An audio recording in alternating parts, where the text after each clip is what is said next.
BJP flag meeting করতে বাধ্য হয়। পিঠ দেখাবেন না। Enough is enough.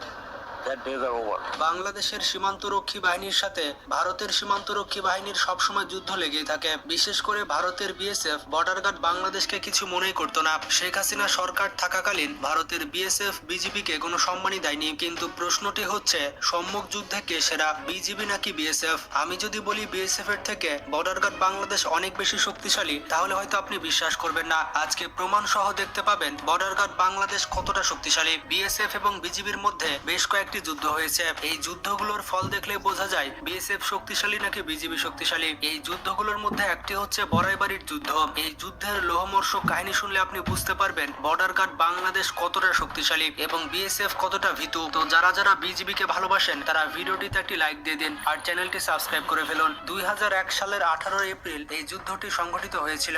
এই সময় কুড়িগ্রামের বড়াইবাড়ি সীমান্ত দিয়ে রাতের আধারে বাংলাদেশে ঢুকে পড়ল ভারতের সীমান্তরক্ষী বাহিনী বিএসএফ। এই দলটির ভয়ানক উদ্দেশ্য ছিল, কয়েকদিন ধরে উত্তেজনা চলছে সীমান্তে। এই ছোট লোক বাংলাদেশিদের একটি শিক্ষা না দিলে নয়। পিচ্ছি একটি দেশ হয়ে তারা আবার চোখ রাঙায় কোন সাহসে? বাংলাদেশের এই চোখটা গেলে দিতে হবে, পুড়িয়ে দিতে হবে বাংলাদেশের ঘরবাড়ি, ফেলতে হবে শত শত লাশ, রাতের আধারে জায়গাটিকে শ্মশান বানাতে হবে। কিন্তু বিএসএফ সেনাদের জানা ছিল না কি ভয়ানক পরিণতি অপেক্ষা করছে তাদের জন্য। তারা পরিণতি জানলে কখনোই বাংলাদেশের মধ্যে পা বাড়ানোর সাহস করতো না। এই ঘটনাটি ঘটেছিল আজ থেকে প্রায় 23 বছর আগে। কুড়িগ্রামের রৌমারীতে মুখোমুখি যুদ্ধ হয়েছিল বিএসএফ এবং বিজিবির মধ্যে। বিনা উস্কানিতে ভারতীয় সীমান্তরক্ষী বাহিনীরা বাংলাদেশে ঢুকে আক্রমণ করেছিল আর তার সঠিক জবাব দিয়েছিল বিডিআর। 300 জন বিএসএফ কে রুখে দিয়েছিল মাত্র 11 জন সাহসী বিজিবির সৈনিক। আর বিজিবিকে সাহায্য করেছিল স্থানীয় এলাকাবাসী। অফিসার সহ মোট 16 জন সেনার লাশ ফেলে সেদিন ভারতে লেজ গুটিয়ে পালিয়েছিল বিএসএফ। রচিত হয়েছিল বিডিআর এর বীরত্বে গাথা ইতিহাস।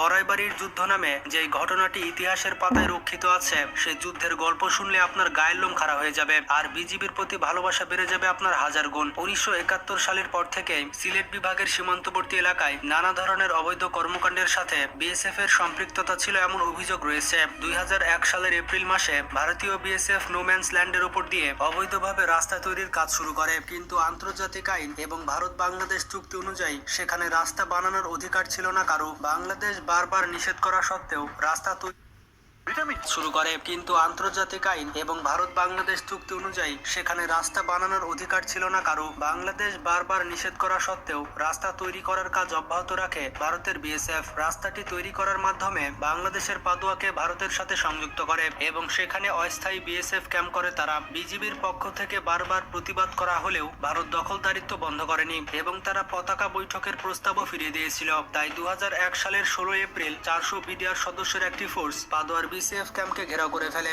এবং বিএসএফ কে লক্ষ্য করে মাত্র 6টা গুলি করতেই বিএসএফ সারেন্ডার করে দেয় এবং বিডিআর পুনরায় পাদুয়ার নিয়ন্ত্রণ নেয়। এখানে একটি বিষয় হচ্ছে, বিজিবির পূর্বের নাম ছিল বাংলাদেশ রাইফেল, পূর্বের বিডিআর নাম পরিবর্তন করে বর্ডার গার্ড বাংলাদেশ করা হয়েছে। এই ঘটনার পর বিডিআর এর সাথে পতাকা সাক্ষাৎ করতে আগ্রহী হয় বিএসএফ, কিন্তু ডাউকিতে পতাকা বৈঠক চলাকালীন বিশ্বাসঘাতকতা করে পাদুয়া থেকে 80 কিলোমিটার দূরে বড়াইবাড়ি গ্রামে অনেক বিএসএফ ঢুকে পড়ে। তাদের কাছে ছিল ভারী অস্ত্রশস্ত্র। এমনিও বড়াইবাড়ি গ্রামের মাইনকাচর এলাকায় সীমান্তে ঘেঁষা 226 একর জমি নিয়ে ভারতের সাথে দীর্ঘদিনের বিরোধ ছিল বাংলাদেশের। বেশ কয়েকবার এই জায়গাটিকে ভারত নিজেদের বলে দাবি করেছে। তাই পাদুয়াতে বিডিআর এর কাছে বাধা পেয়ে বিএসএফ চিন্তা করেছিল এই জায়গাটি দখল করার। ঘটনার সময় ভারতের মাইনকাটচর সীমান্তে এপারে বিডিআর ক্যাম্পে ডিউটিতে ছিলেন মাত্র 11 জন বিডিআর সৈনিক। তারা ছিলেন লাইফ সুবেদার আব্দুল্লাহ, হাবিলদার নজরুল ইসলাম, ল্যান্স নায়ক ফজলুল হক, ল্যান্স নায়ক ওয়াহিদুজ্জামান, সিপাহী মোয়াজ্জেম হোসেন, ইদ্রিস আলী আব্দুল হামিদ, লিটন মিয়া বদরুজ্জামান, নায়ক জালালউদ্দিন মিয়া এবং সিপাহী ইসাক। এই 11 জনের মধ্যে রাতের বেলায় 4 জন পাহারা দিচ্ছিল।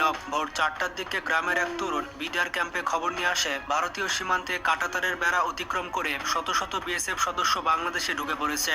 এটি শোনা মাত্র হাবিলদার নজরুল ইসলাম বাকি সৈনিকদের অস্ত্র শস্ত্র নিয়ে রেডি হতে বলেন। ভোর 5টার দিকে প্রায় 300 বিএসএফ পশ্চিম এবং দক্ষিণ দিয়ে ঘিরে ফেলে বড়াইবাড়ি বিডিআর ক্যাম্প। পূর্ব আকাশে তখনও সূর্য ওঠেনি। হাবিলদার নজরুল ইসলাম সৈনিকদের নির্দেশ দিলেন মেশিন গান দিয়ে ফায়ার করতে। কিছুক্ষণ কিছুক্ষণ পর বিএসএফ ও গুলি চালাতে থাকে এবং শুরু হয় মহাযুদ্ধ। বিএসএফ গুলি করতে করতে বিডিআর ক্যাম্পের দিকে এগোতে থাকে আর বিজিবি 4টি বাংকার থেকে তাদের উপরে মেশিন গান চালাতে থাকে। বিডিআর এর কাছ থেকে এইরকম জবাব আসতে পারে তা কল্পনাও করেছিল না বিএসএফ সৈনিকরা, তাই তারা কিছুক্ষণের জন্য থমকে গেছিল এবং একটু পর আবার গুলি করা শুরু করলো। বিএসএফ এর গুলিতে ল্যান্স নায়েক ওয়াহিদুজ্জামান বীরের মতো যুদ্ধ করতে করতে শহীদ হন। সহযোদ্ধার মৃত্যু হওয়ার কারণে বিডিআর সৈনিকদের মধ্যে আগুন জ্বলে গেল। তারা চিন্তা করলো প্রাণ গেলে যাক, তবু বাংলাদেশের একটি ধূলিকণাও তাদের হাতে পড়তে দিবে না। 10 জন বিডিআর জীবন বাজি রেখে বিএসএফ এর সাথে লড়তে শুরু করে। একবার চিন্তা করুন, মাত্র 10 জন বিডিআর ভারতের 200 থেকে 300 বিএসএফ এর সাথে যুদ্ধ করছে। এটি কোনো দুঃস্বপ্নের থেকে কম কিছু নয়। বিডিআর এর গুলির তীব্রতায় বেসামাল হয়ে যায় বিএসএফ। তারা বুঝতে পারে অবস্থা বেগতিক হয়ে গিয়েছে,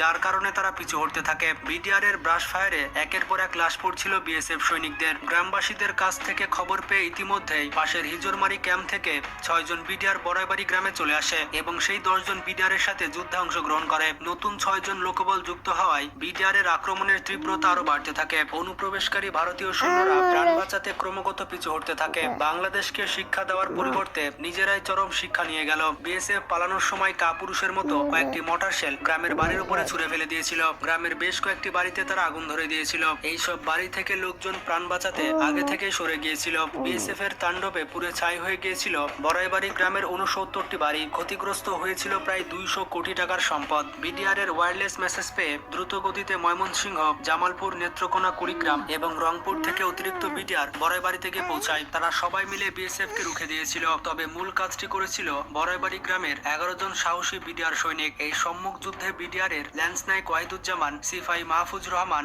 এবং সিপাহি আব্দুল কাদের শহীদ হন। অন্যদিকে বিএসএফ এর সৈনিকরা মারা যায় 16 জন। এই 16 জন বিএসএফ এর লাশ ফেলে পেছন ফিরে পালিয়েছিল ভারতের 200 থেকে 300 বিএসএফ রা। এই যুদ্ধ এতদিন পেরিয়ে গেলেও বড়াইবাড়ি গ্রামের মানুষের কাছে এটি এখনো আতঙ্কের বিষয়। এই ঘটনা মনে পড়লে তাদের গা শিউরে ওঠে। আবার সেই সঙ্গে তারা গর্বিত হয়। বিজিবির সাহসী যুদ্ধের কথা মনে পড়ে। বিএসএফ এর কাছে অত্যাধুনিক অস্ত্র থাকতে পারে, সংখ্যায় কয়েক গুণ হতে পারে বিএসএফ, কিন্তু দেশকে রক্ষা করার জন্য বুকের সবটুকু আবেগ নিয়ে ঝাঁপিয়ে পড়ার সাহসিকতা, সেটা বিডিআর এর ওই 11 জন জওয়ানের মধ্যেই ছিল। সেই সাহসিকতার জোরে আজ থেকে 23 বছর আগে 11 জন বিডিআর রুখে দিয়েছিল 300 জন বিএসএফ কে। ভারত যে শুধুমাত্র সিনেমাতেই পারে সেটা আরেকবার প্রমাণিত হয়েছিল।